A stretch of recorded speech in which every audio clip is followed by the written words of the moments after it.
ចាសសូមជម្រាបសួរពុកម៉ែបងប្អូនចាឥឡូវយើងកំពុងតែធ្វើដំណើរតាមម៉ូតូដើម្បីឆ្ពោះទៅទស្សនាប្រាសាទបុរាណខ្មែរយើងដែលស្ថិតនៅលើខ្នងភ្នំគូលែនចាអញ្ចឹងអញ្ជើញបងប្អូនទៅទស្សនាជាមួយនាងខ្ញុំទាំងអស់គ្នាចាទម្រាំតែយើងធ្វើដំណើរទៅដល់ទិសដៅនៃប្រាសាទដែលយើងត្រូវទស្សនាគឺយើងជិះម៉ូតូរៀងឆ្ងាយនិងមានការលំបាកខ្លះដែរបងប្អូនចាដោយសារតែយើងជិះកាត់នៅចំការស្វាយចន្ទីចាកាត់តាមព្រៃចំពោះផ្លូវវិញគឺផ្លូវចង្អៀតចាបានតែម៉ូតូមួយទៅមួយមកតែប៉ុណ្ណោះបងប្អូនចាឥឡូវយើងធ្វើដំណើរបានមកដល់ប្រាសាទហើយចាគឺប្រាសាទថ្មដាប់បងប្អូនចាប្រាសាទថ្មដាប់នេះគឺមានចាប៉មតែមួយទេបងប្អូនដែលសាងសង់ឡើងអំពីឥដ្ឋចាពិតជាស្រស់ស្អាតមែនទែនបងប្អូនប្រាសាទនេះដែរគឺកសាងឡើងនៅសតវត្សទី9ហើយប្រាសាទថ្មដាប់នេះគឺស្ថិតនៅភូមិអន្លង់ធំឃុំខ្នងភ្នំស្រុកស្វាយលើខេត្តសៀមរាបបងប្អូនចា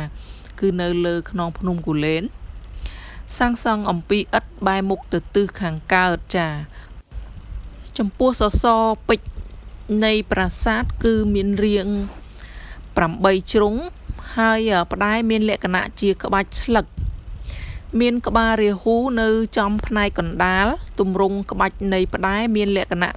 ទទួលឥទ្ធិពលនៃរចនាបថកំពង់ព្រះបងប្អូនប្រាសាទនេះដែរមានការឆ្លាក់នៅលើឥដ្ឋរួចបូកកំបោរបាយអឲ្យចេញជាចម្លាក់ដែលមានសេសសល់ខ្លះដល់សពថ្ងៃនេះចាបងប្អូនគឺប្រាសាទថ្មដាប់នេះគឺមានលក្ខណៈស្រស់ស្អាតមែនទែនបងប្អូនចាដោយសាងសង់អំពីឥដ្ឋទេប៉ុន្តែមានចាការឆ្លាក់ចម្លាក់នៅលើនឹងបានស្រស់ស្អាតមែនទែនចាគឺនៅយើងមើលឃើញនៅចម្លាក់ច្បាស់នៅលើតួប៉មនៃប្រាសាទតែម្ដងចាប្រសិនបើបងប្អូនបានមកលេងភ្នំគូលែនចាក៏បងប្អូនគួរតែអញ្ជើញមកទស្សនាប្រាសាទមួយនេះចាគឺមានសម្រស់ស្រស់ស្អាតមែនទែនចាអរគុណច្រើនបងប្អូនចាវីដេអូរបស់នាងខ្ញុំក៏បានមកដល់ទីបញ្ចប់ដែរចាអរគុណបងប្អូនដែលចំណាយពេលវេលាទស្សនាវីដេអូមួយនេះចា